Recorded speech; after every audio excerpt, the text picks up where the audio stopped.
Hello guys, welcome back to my channel. आज मैं आपको चैप्टर नंबर 9 इंडस्ट्रियल डिस्प्यूट्स का कराने जा रही हूँ। एचआरएम का टॉपिक है, एचआरएम का चैप्टर है, इंपॉर्टेंट चैप्टर है, ठीक है। और जो चैप्टर है ये थोड़ा सा लेंथी है बट आसान है, आराम से हो जाएगा, कोई प्रॉब्लम नहीं आएगी। वीडियो स्टार्ट करने से पहले अगर अभी तक आपने चैनल को सब्सक्राइब नहीं किया है तो सब्सक्राइब कर दीजिए कि आने वाली न्यू वीडियोस की नोटिफिकेशंस आपको टाइम पर मिल जाए। चलिए आइए स्टार्ट करते हैं। हमारा जो चैप्टर है इंडस्ट्रियल डिस्प्यूट, अब ये जो चैप्टर है ना, अब ये चैप्टर उन टर्म्स से रिलेटेड है जो टर्म्स हम पहले डिस्कस कर रहे थे काफ़ी टाइम से, जो भी हम चैप्टर्स कर रहे थे। जैसे मैं टर्म बोलती थी स्ट्राइक आउट, घेरा हाउस, ठीक है, लॉकआउट। तो ये जो टर्म्स हैं अब हम आगे इसी चैप्टर के अंदर जो है डिस्कस करेंगे। अगर आपको वीडियो पसंद आता है तो लाइक करें, शेयर करें और लोगों के साथ भी। साथ ही साथ अगर आपको किसी भी तरह का कोई डाउट लगता है, कोई चीज़ आपको पूछनी है, और अगर आपको कोई और सब्जेक्ट से रिलेटेड भी कोई वीडियो चाहिए तो आप कमेंट बॉक्स में बता सकते हैं। मैं पूरी कोशिश करूँगी कि आपकी वो जो भी डाउट्स होंगे उनको क्लियर कर दूँ, ठीक है।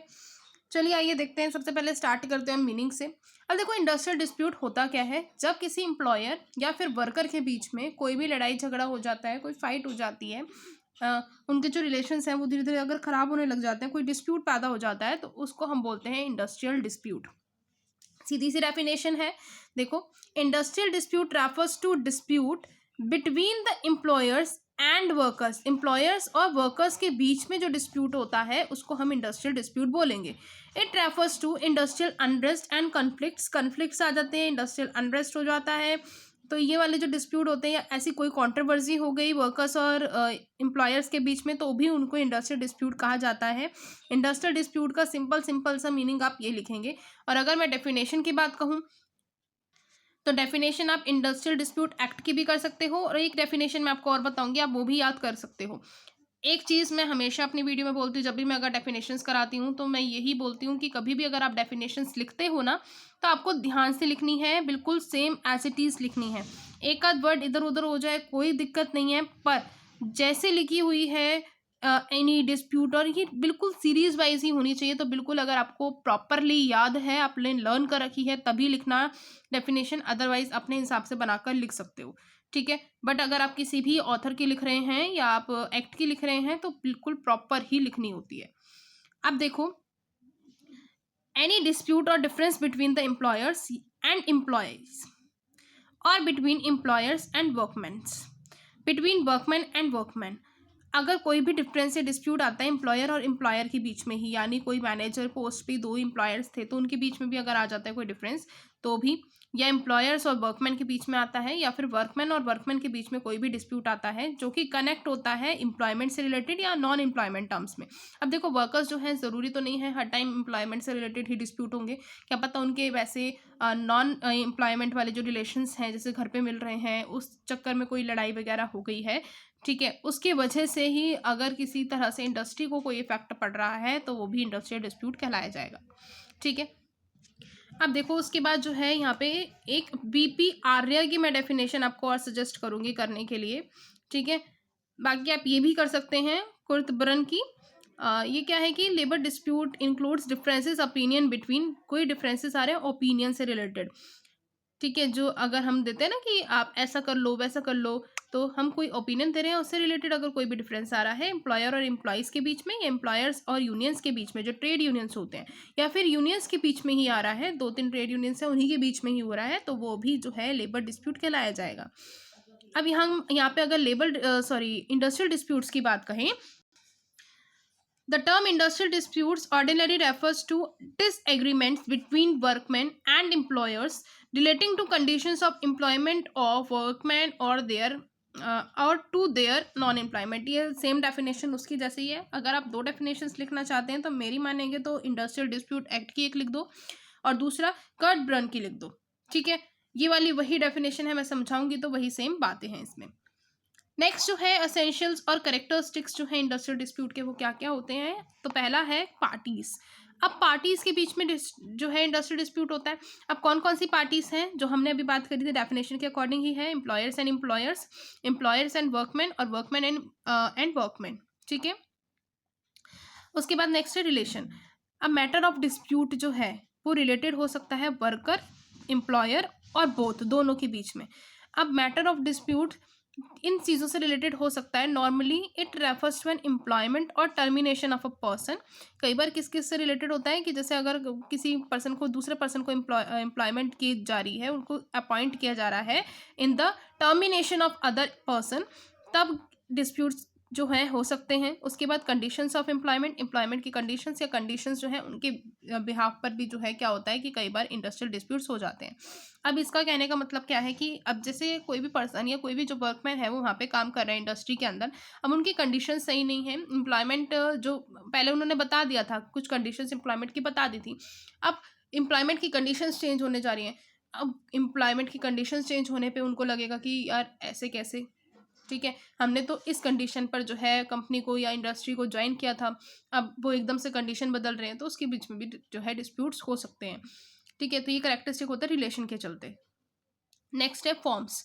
अब देखो इंडस्ट्रियल डिस्प्यूट्स भी जो है ना डिफरेंट फॉर्म्स के हो सकते हैं, जैसे कि अभी जो भी मैं ये वर्ड्स लूँगी हम आगे इसको डिस्कस करेंगे, डिटेल में जाएंगे। ठीक है, strikes, lockouts, gheraos, go slow tactics, pens down strike etcetera, ये सारे स्ट्राइक्स के फॉर्म्स होते हैं। ये फॉर्म्स आगे अभी हम डिस्कस भी करेंगे, और ये जो फॉर्म्स होते हैं ये 2 मार्क्स के अंदर भी आते हैं। ठीक है, अब देखो नेक्स्ट ओरल और रिटर्न। इंडस्ट्रियल डिस्प्यूट्स जो है need not be return, return नहीं हो सकता, हमेशा ये ओरल ही होता है। देखो अगर झगड़ा वगैरह करना है तो रिटर्न में थोड़ा ना झगड़ा करके दोगे, वो बात बात में ही झगड़ा होता है। ठीक है, नेक्स्ट है रियल।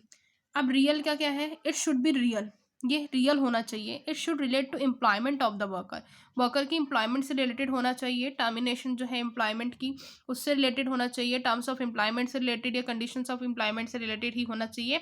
पर्सनल लाइफ को इंक्लूड नहीं करना चाहिए। अब क्या मतलब है, ध्यान से समझना।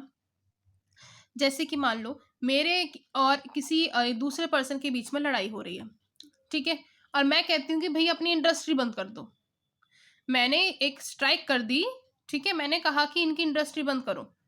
अब भाई पुलिस भी आ गई, वो कहती है अच्छा इंडस्ट्री बंद करानी है, क्यों करानी है आपने। मैं बोलती हूँ मैं कोई पर्सनल लाइफ इशू लेके बैठ जाती हूँ। ठीक है, मैंने जहाँ मैं काम कर रही हूँ उससे अदर कोई इशू लेकर अगर मैं बैठ जाती हूँ, क्या उसकी इंडस्ट्री पे जो मैंने स्ट्राइक की थी, उनको बोला था कि बंद कर दो, हो जाएंगी? नहीं।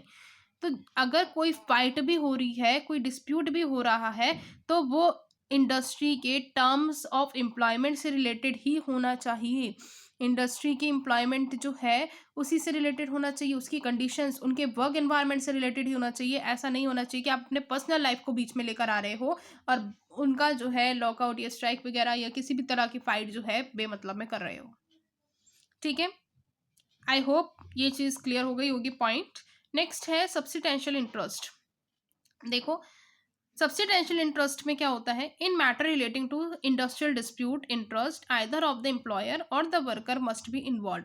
जो भी उस फाइट में उस डिस्प्यूट से रिलेटेड है, चाहे वो एम्प्लॉयर है चाहे वो वर्कर है, उन सबको इन्वॉल्व होना पड़ेगा, सबसे इंपॉर्टेंट बात।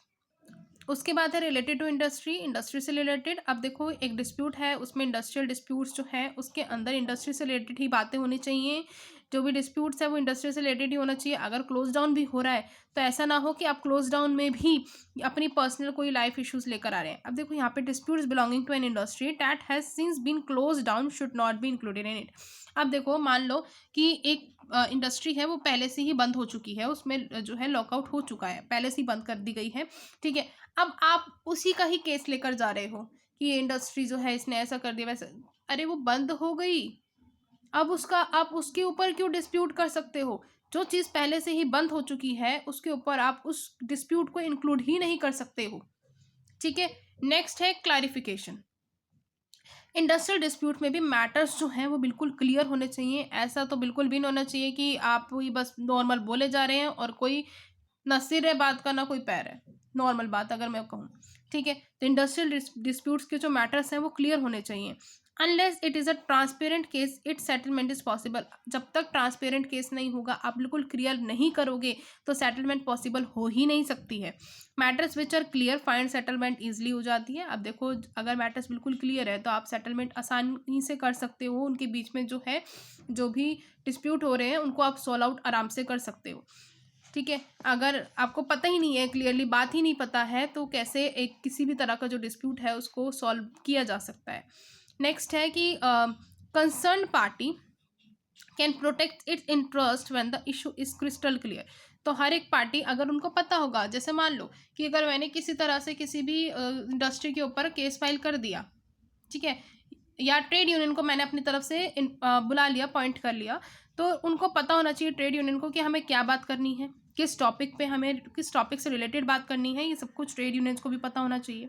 दूसरी बात, अगर एम्प्लॉयर्स हैं, अब एम्प्लॉयर्स को भी इस टॉपिक पे पता होना चाहिए कि हाँ, हमारे जो वर्कर्स हैं वो किस बात को लेकर झगड़ रहे हैं, किस बात को लेकर हमसे फाइट कर रहे हैं, तो हम उनके लिए भी बताएंगे ना कि क्या सॉल्यूशंस भी हम दे रहे हैं। मान लो अगर वो टर्म्स एंड कंडीशंस चेंज कर रहे हैं और उसके लिए जो है वर्कर्स मना कर रहे हैं, तो अब वो बताएंगे ना कि अगर हमने टर्म्स एंड कंडीशंस चेंज की हैं तो इससे आपको क्या बेनिफिट होने वाला है। तो इस तरह की जो भी सेटलमेंट है वो बताएंगे। तो कंसर्न पार्टी को अपना प्रोटेक्ट करने के लिए, अपने इंटरेस्ट को प्रोटेक्ट करने के लिए जो भी आपका मैटर है वो क्लियर होना चाहिए। नेक्स्ट है ऑरिजिन। अब ऑरिजिन में क्या है कि डिस्प्यूट अगर किसी भी तरह से अराइज होता है जब वर्कर्स या ट्रेड यूनियंस जो है अपनी डिमांड को पुट करते हैं एम्प्लॉयर के पास, and the latter refuse to consider them, और लेटर बाद में रिफ्यूज कर देते हैं।